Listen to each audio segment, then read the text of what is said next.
কর্ম এবং ফল।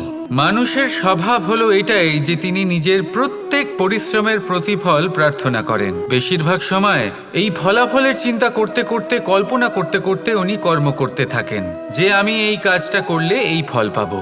সেই সব কল্পনা করতে থাকেন যা না তার হাতে আছে, না আছে অধিকার আর না আছে নিয়ন্ত্রণ। উনি শুধু নিজের কর্ম করতে পারেন।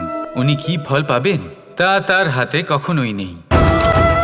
তাই আপনিও শুধুমাত্র কর্ম করতে থাকুন, ফলের চিন্তা করবেন না। মনে রাখবেন, শিকড় এবং শাখা যেভাবে একে অপরের সাথে জড়িয়ে, সেইভাবেই একে অপরের সাথে জড়িয়ে কর্ম এবং ফল। যেরকম কর্ম আপনি করবেন সেরকম ফল আপনি অবশ্যই পাবেন।